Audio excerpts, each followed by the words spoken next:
Good day, everyone! For your information, FYI, for your information, Info Matters! So, ang tatalakayin natin today is all about the impact of social media during this information age. Alam niyo ba, ang social media ay hindi naman talaga masama. Ginagamit lang natin ito sa maling paraan. I agree, like, hindi natin siya, kumbaga hindi natin muna iniisip yung mga gagawin natin, like, parang lang tayo, go with the flow, without proper, thinking na kung ano magiging effect nito, anong magiging impact sa society, like, parang nagiging selfish tayo sometimes sa, social media. Like, parang sarili lang natin iniisip natin, merong ibang for fame lang, like, pakitang tao ba tawag doon? Pakitang tao ba yun?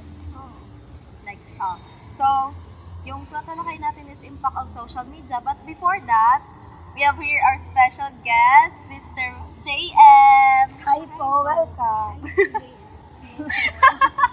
Okay, so, may mga tanong ba kayo? May na-prepare kayong tanong? So, sa'yo Kuya JM, ano ang social media? Good or bad? Depende naman yun sa perspective ng isang tao.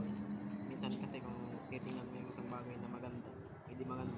Pero kung titingnan mo sa bad, hindi bad. Pero para sa akin kasi ang social media, parang dalawang perspective ko dyan eh. Pero lamang pa rin ng positive. Gawa ng siyempre nasa modern na tayo.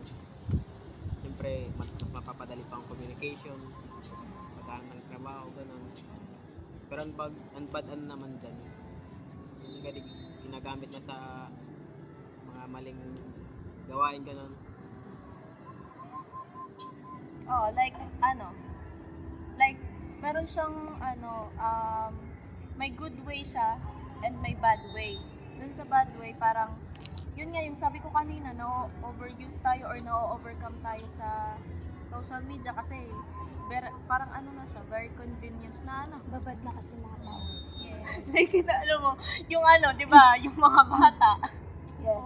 Like meron akong pamangkin na nga ako or pinsan ko. Like one time kasi nag-uusap-usap kami. So, nagsa-cellphone siya sa gilid tapos meron siyang nanonood ata siya sa YouTube. Like nagulat kasi kami, siya 12 years old ata or 11. Nagulat kami, bigla niya kaming tinanong kung ano ba yung virgin. Like, Diba? nahirapan kami i-explain sa kanya. Masyado na kasi silang exposed. Hindi, nahirapan kami i-explain sa kanya. Like, for example, yung sabi ng mama ko, sabi sa kanya, ano yun, virgin coconut oil. Tapos sabi naman ng isa, yung kapatid ni mama, daw, tinitimpla. Verge. Verge 3. Yung Verge 3 gatas.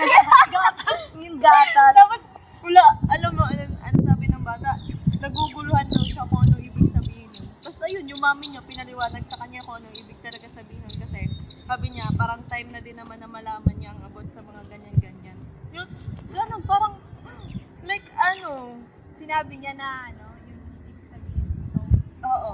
Kaya yun, sabi ng bata, kadiri, ganun pala yun, kadiri. Kaya sinabi namin na pinagbawalan na namin siya manood ng YouTube.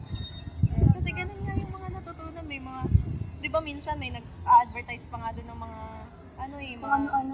mga sexual, sa, May mga ads na nalabas sa oo, may ganun. Paano kung mapindot niya yun? Tapos, biglang, alam niyo ng mga bata, like, biglang tatanong, yes, ano curious to? sila.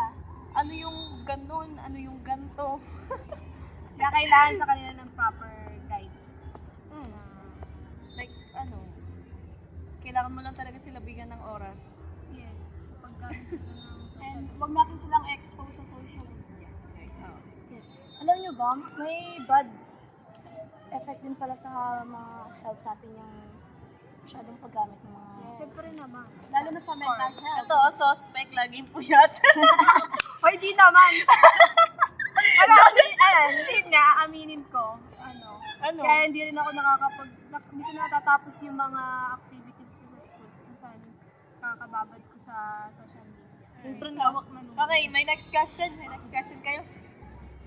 Si Noreen, may sasabihin ka ba? Ano? Next question. Ayun, yung sa sinabi niya nga kanina sa positive impact is sa communication and work.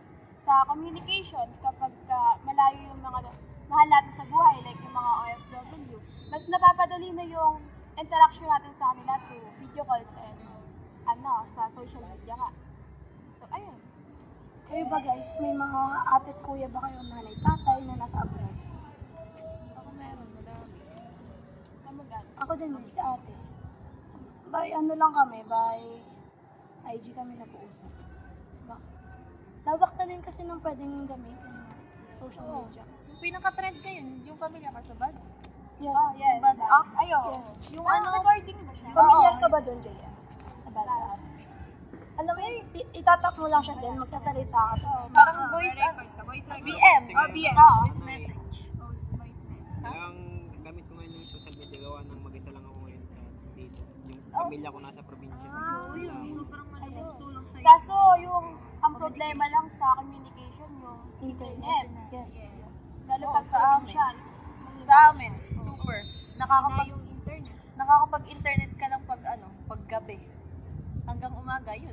Yung sa Negros. Gabi ang malakas yung internet. Kaya hirap din ako dati makapag-communicate kay mama. Pero okay naman. Kahit pa paano. Okay, may next question kayo? Sorry. So, ayun, may positive impact and negative impact din siya sa education. Lalo na sa ating mga college students or sa mga students. Like sa mga activities. Nagiging tamad tayo. Si Marin So, ayun, masyado tayong nagde-depend sa kanila. So, nagiging tamad tayo. Hindi na tayo naniniwala sa sarili natin kasi nagto-depend na tayo sa social media. Napapadali pero mas tumatamad yung tao. Hindi pa rin. Kasi minsan talaga nakakatulong din minsan kapag wala kang idea talaga sa isang ano. Yes, mga Oo. Depende pa rin sa ano. pero ideas lang, not copy. Kabinado. Ideas lang, Pero di ba? Oo, like nakakatulong siya. Pero Because meron tayong plagiarism. ano talaga, hindi talaga may iwasan sa iba. Ako minsan ganun ako eh. Pag tinatamad ako, as in. Lalo na pag cramming ka, wala kang choice. Aminin. Oh, Maging totoo sa perfect! sarili. Perfect! Hindi, di ba? No. Hindi. Even teachers, Perfect ka? pag nagagawa sila ng PPTs, yes, may napanood ako nun sa TikTok. Like, mag-search ko lang yung topic mo, then all na introduction to Sa concept. matatag. Oo. Saan yun? May ganong apps. Meron siya ngayon. Lalong-lalo na sa mga kinder. Yung presentation mo parang, yun, ilalagay mo na lang dun pinaka-details. Siya na yung pinakagagawa na. Gawa na yung ano niya. Yan, ready to Wala na pag-iiwanan na ako ng ano. It's okay lang kasi student pa rin tayo. Kailangan natin matutunan yung mga ganong bagay. Nasa advance na tuloy tayo. Mas bobo tuloy yung mga tao. Oh, grabe na sa mama mo. Sorry po! Mahirap na reality up sa mga pagbabago. Mga Gen Z ngayon. Unang panahon na walang ibang As in, babasyan ano lang kundi talaga, aklat libro. Libro sa library. pa ng library para i-search Yung mga like, tatawid pa ng ilang bundok para lang mo. Nasa tao lang talaga, sa paggamit lang talaga ng tao kung paano nila gagamitin. Yes, hindi yung social media ang problema. Yes. Tayo. Tayo yung yun. problema mo. Ikaw yun. Minsan tayo. Dahil tayo rin naman yung gumawa nun. Kasi nakabase lang sa yung mga tao ngayon, minsan nakabase lang sa mga kagustuhan natin. Hindi natin napapansin yung kung ano ang epekto sa ano. Yung parang kung ano yung uso, yun yung gagawin. Sinasabayan. Ito mga bata ngayon. Di ba, napanood nyo one time, mayroong isang bata na pinapasulat siya ng pangalan niya, tapos nilagyan niya ng Bini, yung pangalan niya. Di ba? Kasi, sige, kwento mga, hindi ko rin na. Beanie Jewel, gano'n. Like for example, instead of kaya nagalit yung mami niya. Pinagalitan siya kasi sabi, Bini ka ba? Bakit mo sinusulat yan? Bini ka? Kasi di ba, influensya ng social media. Napapanood niya. Tapos yun yung Like, alam niyo din yung nag-viral na song? Song. Yung kasi kinakanta na siya kasi tapat na kami yung na Yes, like parang nabago yung di ba? Kasi hindi naman talaga yun yung lyrics. Ay, yung Lyrics niya yung mga binago sa yung yung live. Little monkeys, Humpy Dumpy. Ayun, ganun. Oo. Yun na yun. Yun. Pero mali pa rin kasi hindi naman yung totoong at yung mga totoong mga Hanap ng mga bata. So, ayun. Pwede rin siya sa, business strategy.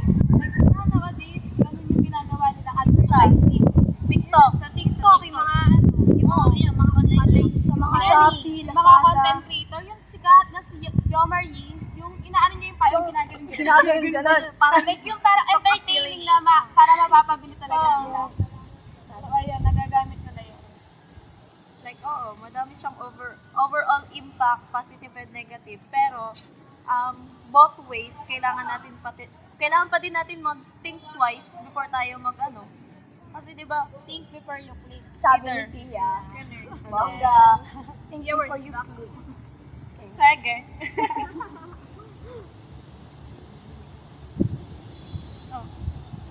So, ayun, pwede rin siya sa mga political campaign. Di ba, mas napapadali na yung ano na? Advertisement. Lalo na nung nagkaroon ng pandemic. Yes. Hindi sila Yes, lumalabas. bawal yung interaction natin. True. Sa, Lalo na ano ngayon, na, social media yung Malapit ng campaign. botohan. Di ba, malapit pa yung Nagagawa ng gamit. mga Facebook page. Lumalaki na ba ang buhay? Charot. Oh, Wala. So, anong masasabi niyo guys? Any, reflections, insights? For me na lang, dapat Idadagdag sa, pa. yun nga, yung about sa negative and positive na impact ng social media, yung parang sa sarili na natin, parang i-discipline natin yung sarili natin, magkaroon tayong time management and syempre balance. Kasi ano na siya, party na siya ng buhay natin sa nowadays, di ba? Sobrang upgraded na talaga lahat. Kaya yun, yung marereport and sa inyo din sana. Yes. Bawal na rin sa ating guest, may masasabi ko. Message po sa mga manonood. Siguro ano na lang, kung base sa social media, ano na lang, maging matalino na lang sa paggamit ng social media. Huwag na lang gamitin sa sa maling gawain, gano'n. Oh, pero dagdag din sa sa mga mas nakakatanda dyan, may mga kapatid na mga medyo bata pa, proper guidance lang talaga and awareness. Tapos educate yung mga bata about sa awareness sa social media kasi malawak ang impact, madaming pwedeng ma-involve, pwedeng ma-involve siya sa ganito, pwedeng ma-involve siya sa ganyan, like awareness lang talaga sa social media, overall impact. Remember, wala sa internet or social media ang kasalanan, kundi sa tao. Hindi yung social media. Yes. Pero posible maging factor Okay, no? para magkasala. Yes. Oo, ginagamit na ibang tao sa scam. Naging And way. yung mga hackers, Oo. ibang napapalala. Kaya nga, sinasabi na dapat hindi ka post lang sa social media kasi minsan, like for example, nag-post ka na nasa ganito ka, hindi mo alam sinusundan ka na pala. Stalker ka na. Oo, pwede yun. And yung mga information dapat natin, hindi masyado, Yung low-key na term. or pero dapat nakalak yung mga profile. Yung O marunong yung sa nun. Facebook, nilalak yung profile. Hindi ako marunong nun. Validation ako. Hindi ka na, naisip ko, hindi yung nakuha yung mga post. So, thank you so much, JM, sa pagpapaunlak mo sa amin. And sana yung mga manonood or makakapanood nito ay may matutunan sa ating natakal today. And I guess that's all. And thank you, everyone! For your information, FYI, For your information, Info Matters!